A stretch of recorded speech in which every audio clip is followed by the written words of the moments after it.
Bienvenue dans ce nouvel épisode de remise de clés de conciergerie. Aujourd'hui, j'ai le plaisir d'accueillir Sabine. Sabine, tu verras, elle est pétillante, elle est rayonnante. Elle était marchand de biens, elle a voulu se lancer dans la conciergerie. Elle démarre très très fort. Son objectif à terme, c'est de vivre de sa conciergerie, d'avoir une conciergerie de 30 biens minimum. On va découvrir son ambition ensemble tout de suite.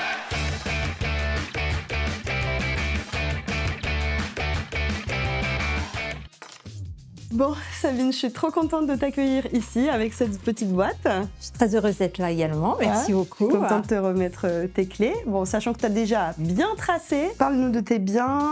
Quels sont les biens que tu as eu avec nous? Quels sont les biens que tu as développés par toi-même? Alors, j'ai eu un bien avec vous dans les Cévennes, une maison. Ça a démarré quand du coup? Au mois d'avril, une maison au mois d'avril dans les Cévennes. Et j'ai eu un autre bien également avec vous en Alsace. Ça, c'est plus récent, ça. Voilà, c'est plus récent. À côté, moi, j'ai réussi à avoir 7 autres contrats des appartements, dont une maison également. Et j'ai une autre maison aussi qui devra arriver en fin d'année. Waouh, voilà. Bravo. Et tout ça depuis le mois d'avril. Depuis avril, oui, c'est ça. Bah, bravo à toi. Et des beaux résultats, parce que déjà sur la maison à Cévennes, j'ai vu que tu étais à plus de 500 € de commission là, sur les mois d'été. Il y a des bons résultats. Après, il faut vraiment multiplier le nombre de logements, mais c'est le but aussi.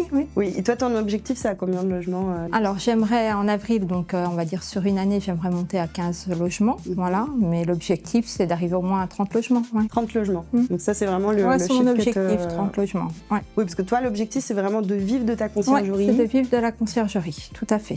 Et d'où tu as cette idée? Quel est ton parcours? Je suis marchand de biens, donc j'achète des appartements, je les fais rénover et je revends. Et j'avais un peu de demande sur la suite après les travaux. Parfois, on me demandait si je connaissais quelqu'un pour le mettre ensuite en location saisonnière ou des choses comme ça. Et je me suis dit, pourquoi pas? Je cherchais une autre activité en parallèle par rapport à ma vie familiale pour pouvoir m'occuper de ma fille, etc. Donc, qui me permettent d'avoir des horaires appropriés. Et je suis tombée sur toi, sur les réseaux, et puis je me suis dit, pourquoi pas, on va regarder ce que ça donne. C'est vrai qu'on a toujours un petit doute au départ, on se demande si c'est bien réel. T'as un peu douté, tu t'es dit, bien sûr, c'est vrai oui, bien sûr, c'est normal, on voit plein de choses, donc il y a toujours ce petit doute. Voilà, après j'ai fait un audit, et puis j'ai vu que c'était quand même très sérieux. J'ai décidé de me lancer dans l'aventure, voilà. Super. À partir du moment où je me suis lancée, je me suis dit que j'allais en faire mon activité principale, et qu'il fallait vraiment que je développe au maximum tout ça. Super, voilà. Bravo, franchement, t'as bien tracé. Et qu'est-ce qui t'a convaincu finalement? Donc tu dis que t'avais un doute, tu te disais est-ce que c'est réel? Qu'est-ce qui a fait que finalement tu te dis ah oui, c'est du sérieux? J'ai regardé un petit peu au niveau du sérieux de votre activité, j'ai rien vu de particulier par rapport à ça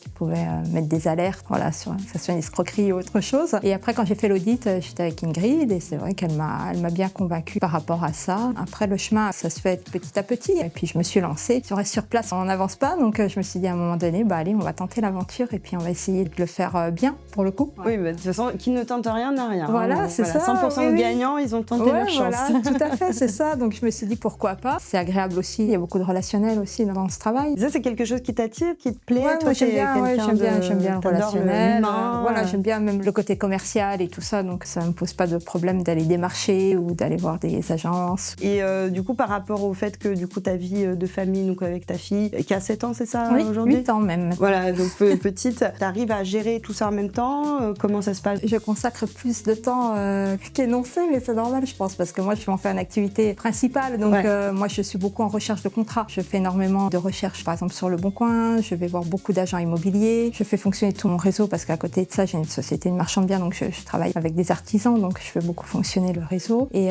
surtout, il y a pas mal de propriétaires qui me confient la décoration et l'achat des meubles de leur logement. Donc, ça m'occupe pas mal. La décoration, ça fait partie de tes points forts? Je ne sais pas si c'est un point fort, mais en tout cas, je m'en sors pas trop mal, Mais c'est une vraie valeur ajoutée pour une conciergerie. Oui, voilà. La conciergerie qui est capable de faire la décoration en même temps. Oui, et d'apporter aussi les équipes pour faire des travaux dans les logements, parce que je gère aussi la partie travaux quand ils veulent faire la rénovation. Donc j'ai mes équipes, mais je jette un œil sur les travaux, ça rassure un peu les propriétaires quand ils connaissent pas les artisans. C'est bien que en fait, tu as toutes tes activités au final en fait, qui s'embriquent bien. C'est excellent, bravo à toi. Je sais que les équipes m'ont envoyé aussi les mises en avant que tu as pu avoir sur ta ville. Tu as eu des publications Facebook qui parlaient de toi, qui parlaient de ta conciergerie. Donc ça, c'est pareil, c'est le réseau. Comment tu as pu obtenir Oui, c'est le réseau, c'est le fait d'aller voir des agents immobiliers. Ils m'emmènent avec eux sur les rendez-vous. Ça leur apporte une petite plus-value aussi. Ça leur permet de déclencher des ventes, des fois d'être sur place avec eux et de donner mon expertise par rapport à la location saisonnière, ce que ça peut rapporter aux personnes, etc. Et en contrepartie, jusqu'à présent, j'ai eu les contrats de location saisonnière après avec la conciergerie. Bon, en tout cas, voilà, toutes les équipes sont unanimes disais non, mais de toute façon Sabine, elle a tellement ce côté humain en elle et qu'elle a le réseau et elle est tellement avenante avec les personnes autour d'elle. Et c'est normal que ça vient tout seul, entre guillemets, bon, même si rien ne vient tout seul, hein, c'est quand même beaucoup de travail, mais que tu attires en fait toutes ces opportunités et tu sais les saisir, donc vraiment bravo à toi. Merci, c'est gentil. J'espère que ça va être. Et comment ça se passe niveau aussi tout ce qui est mise en place des parties techniques, etc.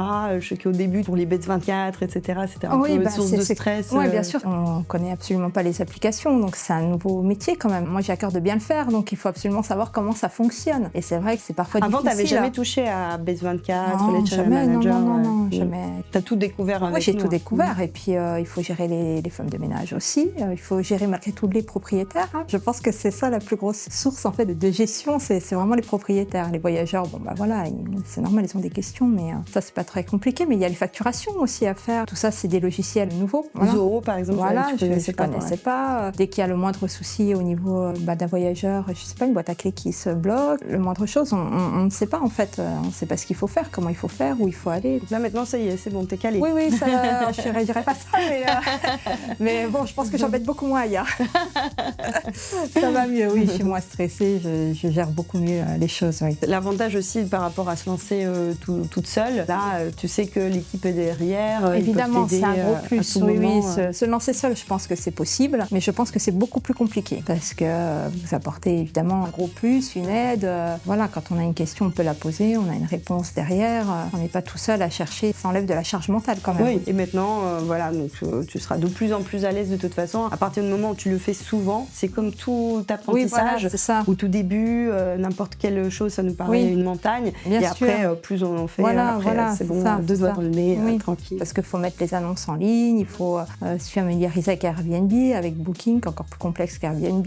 À ton 30e logement, voilà, tu vas le faire, voilà, les yeux fermés, à 3h du matin. Là, j'ai moins de stress, mais c'est des applications qu'on ne connaît pas du tout non plus, donc on peut rapidement faire une erreur ou une bêtise. Ça génère beaucoup de stress, tout ça en fait. Et après, il faut aller chercher les contrats aussi, donc sinon ça rentre pas tout seul non plus. Dans cette optique, il faut chercher constamment des contrats, parce que en fait, c'est ça qui fait que au final, ta conciergerie va grandir constamment, parce que là, par exemple, quand tu prends Jean-Christophe, là, à la fin de l'été, où il a perdu quelques contrats, c'est pas parce qu'il fait du mauvais travail, mais c'est parce que il y a des propriétaires qui vont vendre tous leurs biens, ou il y a la copropriété qui interdit quelque chose. Mais quand tu es dans cette optique de grandir constamment, quoi qu'il se passe, c'est pas grave. Cédric, tu vois, de PAC 24, pareil, ils sont passés à 51 logements, là ils sont en 48, parce que pareil, il y a des ventes des biens. Pour certaines personnes, ça peut paraître comme un échec. Ah, j'ai perdu un logement, qu'est-ce qui se passe, comment je vais faire? Mais si tu es dans cette optique que tu développes et tu veux vraiment aller toujours plus loin, oui, ok, il y a un propriétaire qui veut vendre, mais c'est pas grave, on avance, j'en ai 2 autres qui rentrent, j'en ai encore 3 autres qui rentrent. C'est vraiment dans la dynamique de croissance qu'on peut atteindre ces résultats le plus rapidement possible. Donc,